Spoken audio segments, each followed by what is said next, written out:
Continuamos en el programa Pido la Palabra del Canal Congreso. Doctora Clara López, senadora por el Pacto Histórico.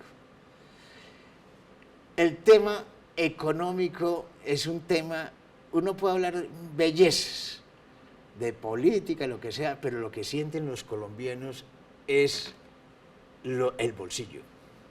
Claro, el bolsillo. Y el bolsillo lo está afectando mucho la carestía, que los economistas llamamos inflación. Pero recuerde también que el año pasado se llegó por primera vez en muchísimos años a un acuerdo tripartita, empresarios, trabajadores y gobierno, para aumentar el 16% el salario mínimo. ¿No? ¿Eso qué significa en tiempo? Eso significa que, por lo menos para la gente que está alrededor del salario mínimo, se ha cubierto la inflación del año pasado y quedó un poquito para la inflación que viene de este año.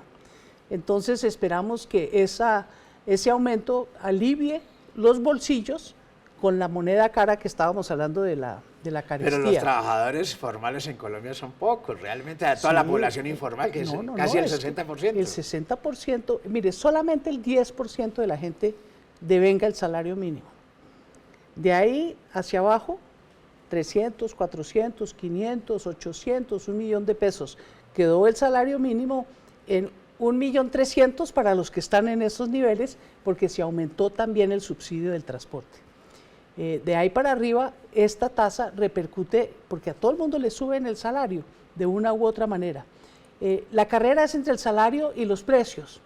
Por eso en esa época de antaño, en la estanflación de los años 70, Alfonso López Miquelsen hablaba de una política de ingresos y salarios, de precios y salarios.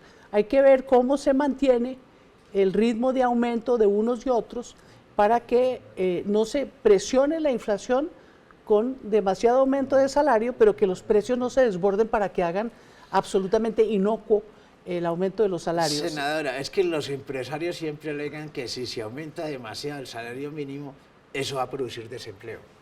Ese es el viejo cuento, y cuando no se aumenta suficiente, entonces dicen que va a haber inflación. Es equilibrar las cargas. Fíjese usted, si ese argumento fuera tan cierto, entonces sin salario no habría desempleo. Entonces no es tan cierto. El problema es cuánto se aumenta. Por eso hay que calibrar. Y me parece que el aumento del salario mínimo fue justo, porque la inflación terminó alrededor del 12%. Hay un aumento real para recoger la inflación del año pasado, y lo que tenemos que ver es cuál es la inflación futura. Prevemos que no va a pasar este año del 7-8% según los pronósticos del Banco de la República. Según los cálculos que se tienen para el próximo año, el crecimiento económico de Colombia 2023 va a ser menos que del 1%. Claro. El Banco de la República tiene 2 pronósticos para este año de 2023, que va a crecer medio punto la economía, o sea, no va a crecer casi, y que la inflación no va a pasar del 7%.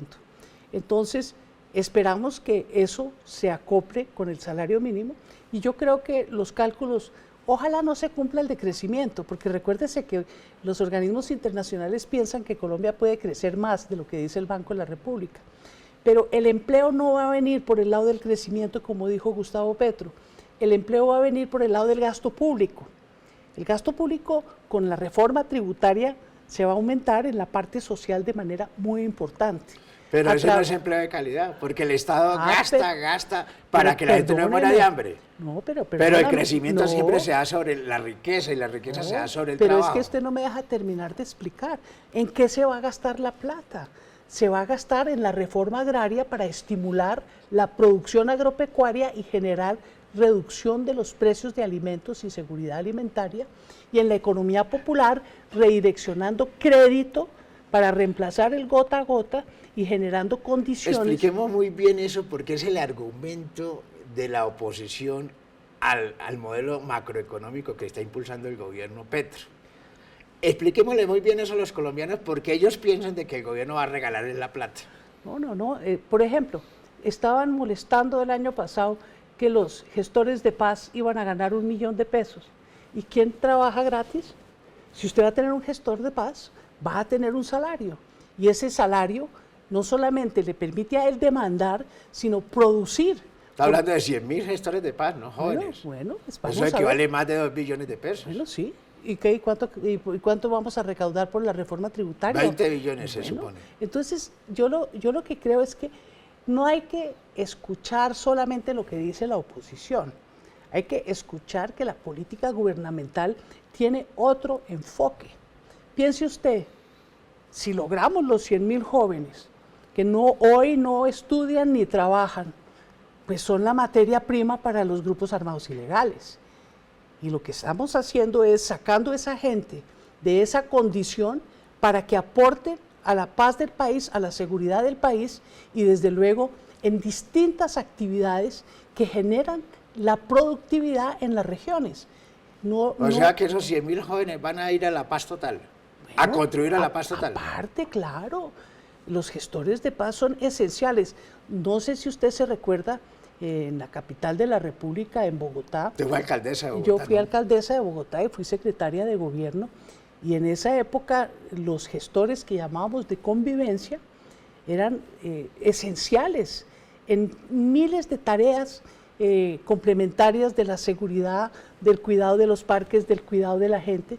Y muchos de ellos inclusive logramos en esa época que se desvincularan de las banditas esas de los barrios, ingresaran a trabajar y a estudiar y generaran una condición de seguridad distinta en su entorno. Entonces, yo creo que la gente no ha querido entender, no es que no entiendan, no ha querido entender que la política pública de hoy está orientada a generar condiciones para mayor seguridad, mayor productividad y un empleo que le dé a la gente la capacidad productiva para salir de la pobreza. Es que nosotros no queremos seguir distribuyendo subsidios para subsidiar la pobreza, sino generar las condiciones a través de... Usted explica mejor ahorita el tema en que se va a gastar la plata de la reforma tributaria que antes. No, es que mire, el director de la DIAN hizo una cosa muy inteligente el año pasado. Le mandó una carta a todos los que pagaron sus impuestos y le dijo, mire cómo se va a gastar su plata. Porque como todo entra a una unidad de caja, pues entonces uno sabe tanto es para la deuda, tanto es para agricultura, tanto es para educación, tanto es para salud, tanto es para defensa, pero la realidad es que se está reordenando el gasto público en nuestro país. Y con esa adición importante de recursos vamos a impulsar la productividad agraria, vamos a impulsar la productividad y en cabeza de las mujeres. ¿Sí? Eso está muy interesante, pero... Senadora, permítame, vamos a unos mensajes institucionales, ya regresamos aquí en el programa Pido la Palabra del Canal Congreso.